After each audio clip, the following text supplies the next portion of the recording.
isn't a lot of habitat here for wildlife. And this other property is actually from Saskatchewan, and in Saskatchewan they love riprap. They will riprap right up to their cottage. You know, it could be a 20-foot slope of riprap. But you know, so is there things that we can do? Absolutely. So this is a property. So if you have a hardened shoreline, you can soften it. This is a property, so this landowner contacted us, and they have, you can see that their house is very close to the water. They have an enormous amount of riprap. They did have some erosion. I don't think the erosion was uh, extremely significant, but they were really concerned about loss, and contacted us about, you know, what can we do, because they learned about, you know, trying to keep their shoreline natural, like how can we bring some habitat back. And these are great projects that people can get involved with. You can actually open up holes within the riprap. So you pull the stones away, cut into the vapor barrier, or the erosion control cloth, and plant within riprap. So we went in and worked with this landowner, and we vegetated their riprap. And this photo is what her property looks like now. So, you know, if you have riprap on your property, you can certainly soften it and naturalize it. And the goal would be that you do not see that rock, you know, in 5 years from the time that it was put in. So you can see here, they now have shade trees starting to come up over. You've got different shrubs and trees and grasses and whatnot growing up in the riprap, and you can hardly see it now. So they've brought a lot of the habitat back to their property, even after going into you know, a major erosion control project. And it's very easy to do, and something that you know, I would highly recommend, even working with your contractor when it's being put in, you know, if that's something, you know, if you're talking to others about. This is my house, and I wish I had better pictures, but this was my house back in 2004 when we bought it. And you know, doing what I do, I educate people about, you know, how, you know, living on the shores and what we can do, and bringing in habitat, not having grass to your water's edge. And so when we bought our house, it had a boat launch, and it doesn't really look like a boat launch, but that was their boat launch. It basically was an area full of exposed dirt, sand, soil. They brought in 20 loads of sand when they built this property to have a walkout basement, and then maintained, you know, I don't know how they mowed the slope because it's quite steep, but they mowed right down to the water, removed all the aquatic vegetation, you know, for many years. So when we bought the property, it was kind of like a, you know, a nice, you know, property for me to play with. So I started bringing in native plants, retiring the boat launch, and I'm just going to showcase some pictures. So just note on this, you don't see any aquatic plants. You know, you've got a lot of erosion.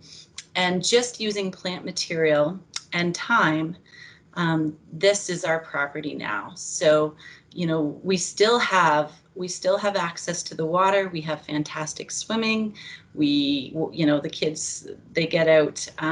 We still have the original little dock and deck and the stairs that came down to the lake.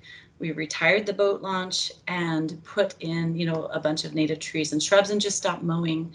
So, you know, this is over time, a period of 10 years in terms of our restoration, but, you know, starting somewhere. So it's picking your access point and restoring the rest.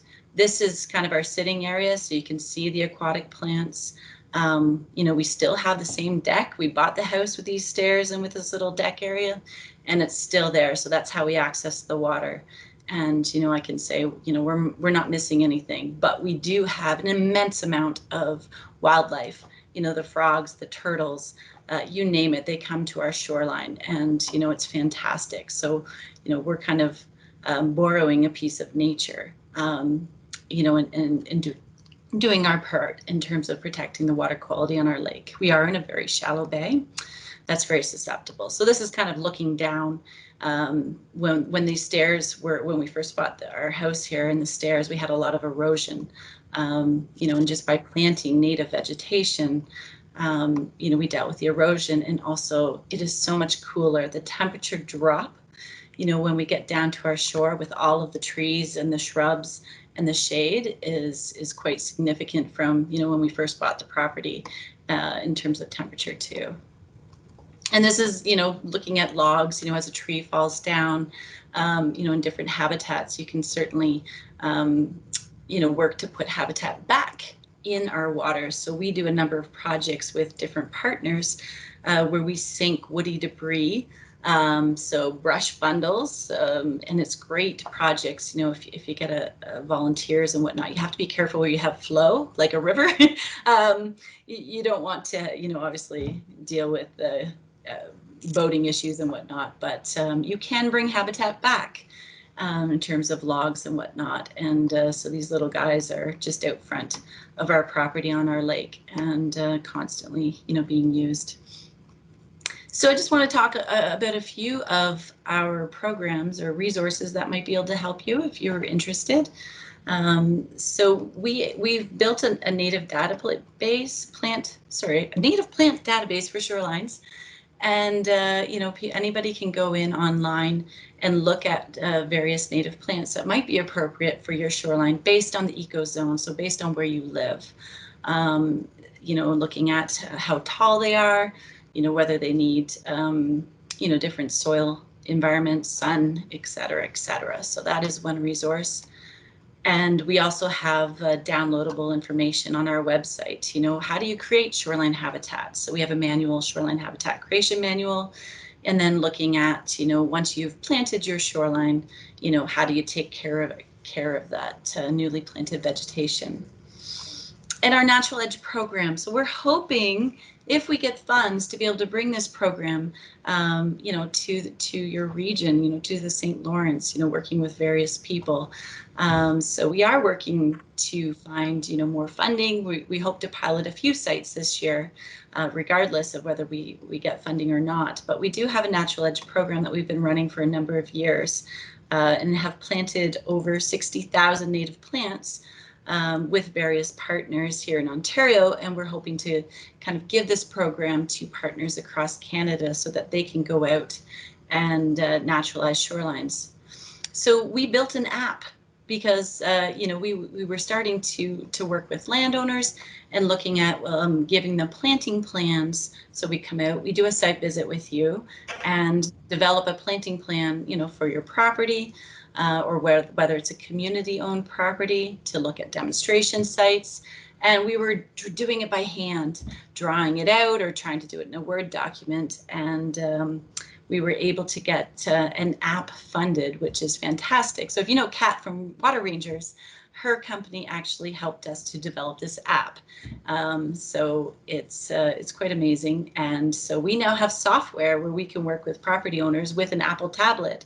All those native plants are built into our app, and we walk with you to design your own shoreline. So you pick the plants based on your preferences. So, if height is a concern or you're looking for native wildflowers, then we plan together well on site.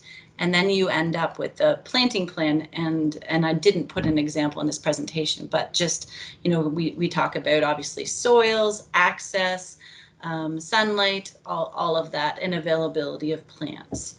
And then I'm just going to showcase a couple of properties. So this is one that we did back in 2016.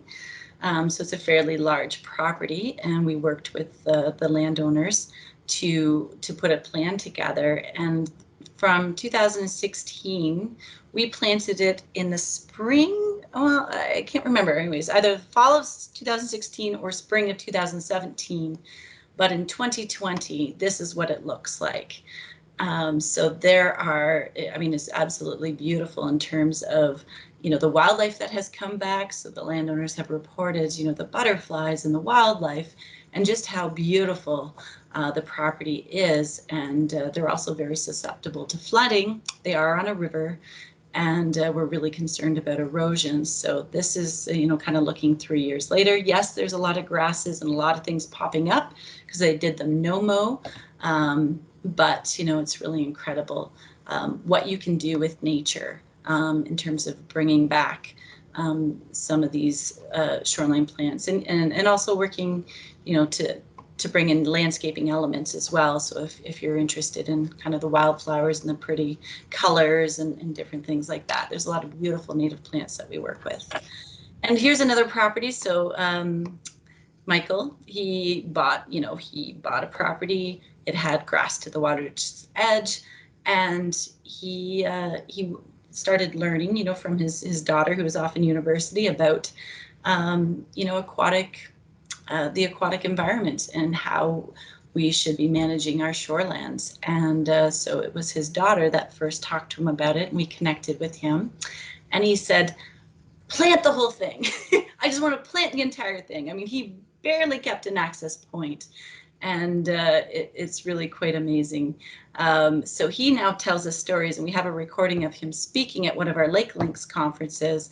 And now his neighbors, well, anyways, we planted a lot of plants. I'll just showcase that, and I'll stop on this slide.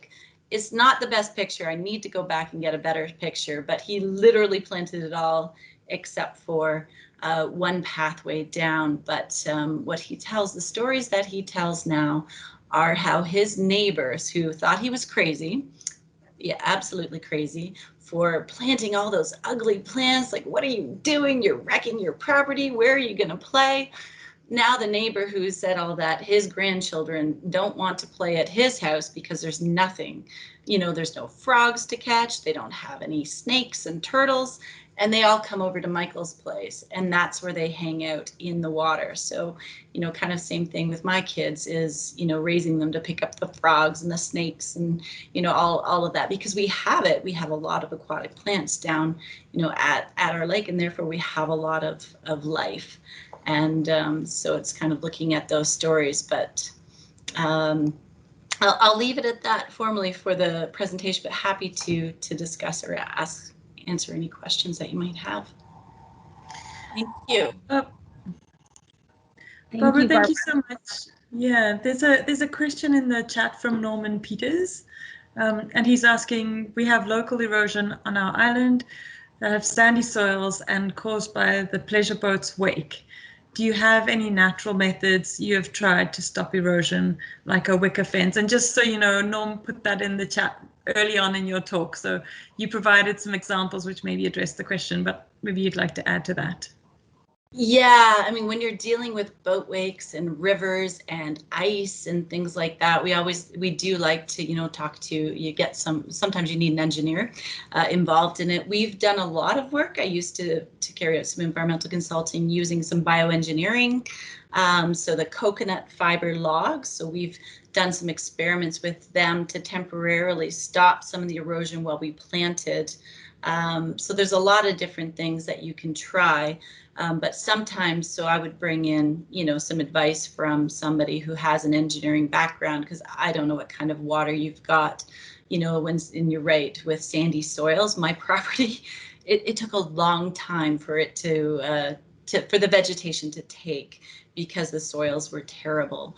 But, sometimes you can do a combination. So the planted riprap, that will be kind of a dual purpose solution to a problem where you have a lot of impact from high wave energy. Just remembering, to look at options that aren't that 90-degree angle coming in, because that sort of, can sterilize that shoreline environment and also really make the erosion worse downstream. So, but certainly something that I'm sure there's some expertise locally, but we can connect offline too, if not. Brittany, did you want to say something? Sorry, I cut you off earlier. No, that's totally fine. I was going to say the exact same thing you did, and I was going to read off Norman Peters' questions, so thank you. Yeah, I guess, Barbara, you and I have chatted a few times, and I feel like I've met you before. I know the program you're doing. I guess, what is the next step when people see this talk and go, okay, well, I know someone who has a property that could really benefit from this. Do we download the app and start dreaming about where we're going to put the planted beds? What's the first step? I would contact us. So I stopped sharing my screen, but you can contact me, king@watersheds.ca. Can we put that in the chat? Yes. We can do that, king@watersheds.ca. And, we do have some funds to carry out some site visits. So, I would love to come out and, even if it's looking at 1 or 2 sites as a demonstration, so we can come out and do a site visit. The app isn't at the point where people can do it themselves and design their own shorelines. So it is meant to be used by organizations, that have the app and they go out and work with the landowners. So if you're interested in taking part or looking at naturalizing your shoreline, you can connect with us and we could look at coming out next summer and just, doing a walk and talk and just seeing if it's a good fit. Okay, well, I know I'm interested, and I'm sure that there are people at MCA that are listening to you that are curious as well. So I did put your email address in there. If does anyone else have any questions? Because if not, I'll wrap up. It's nice to see some familiar faces on the call. Craig Arquette says thank you, Barbara, and I say a big thank you as well. Thanks for coming and sharing this information with us. And yeah, I'll start sending you an email with that as the title line so we can get started on I'm excited. We can do a video before, after. I didn't take very good pictures of my property. We will take fantastic pictures of yours and you can share your story. Excellent. Not that grass all the way to the shoreline. Maybe I should also add to this that how do you deal with resistant other partners on this? My husband's like, what do you want to do? No, I like it the way it is. Doing the ride-on mower is what makes the weekends fun in the summer. So I guess maybe you have some tips for that as well. Yeah, and it's definitely, my husband was kind of the same way. He thought I was slightly crazy. There was nothing. He wants the boat launch because once every 3 years you might have to launch a boat and there's no public access. So we should maintain it, So our negotiation was that I wasn't going to plant trees or shrubs there. It's just tall grasses so that if he had to get a boat in or something, then he can get down to the water in that area. But it's really about kind of baby steps negotiating. So, it's not always all or nothing like Michael. That property, we planted everything. So it's coming in and saying, okay, it's the conversation of, well, where do you access the water?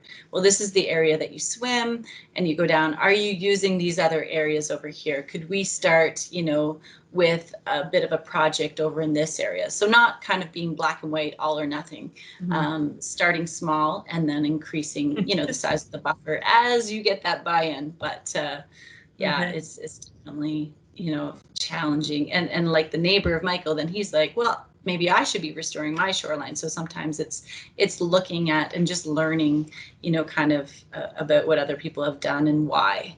If you really value fresh water and the health of the river and you care about wildlife and whatnot, it's a disconnect between values and actions.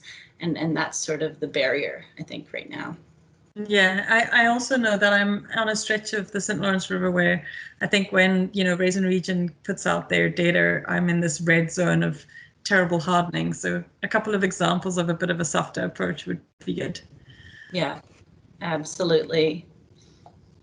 So thanks very much, everyone, for joining us. Is there, Brittany, I guess I should hand over to you. I'm not sure if there's anything else today or does it start up tomorrow?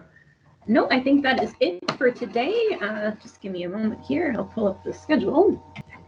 So for tomorrow, we will be starting at 10 a.m. and it will be Management Model of Domestic Water Use in Central Asia, and it will be put on by the International Secretariat for Water. Great. Thank you, and thanks for everyone for joining. Thanks for having me. Thank you, Barbara. That was a great presentation. Thank you. I appreciate the invite. Thank you so much. I definitely have some people I could send your way. Oh, good. We'd love to. Awesome. Thank you. Bye-bye. Bye-bye. Bye, everybody.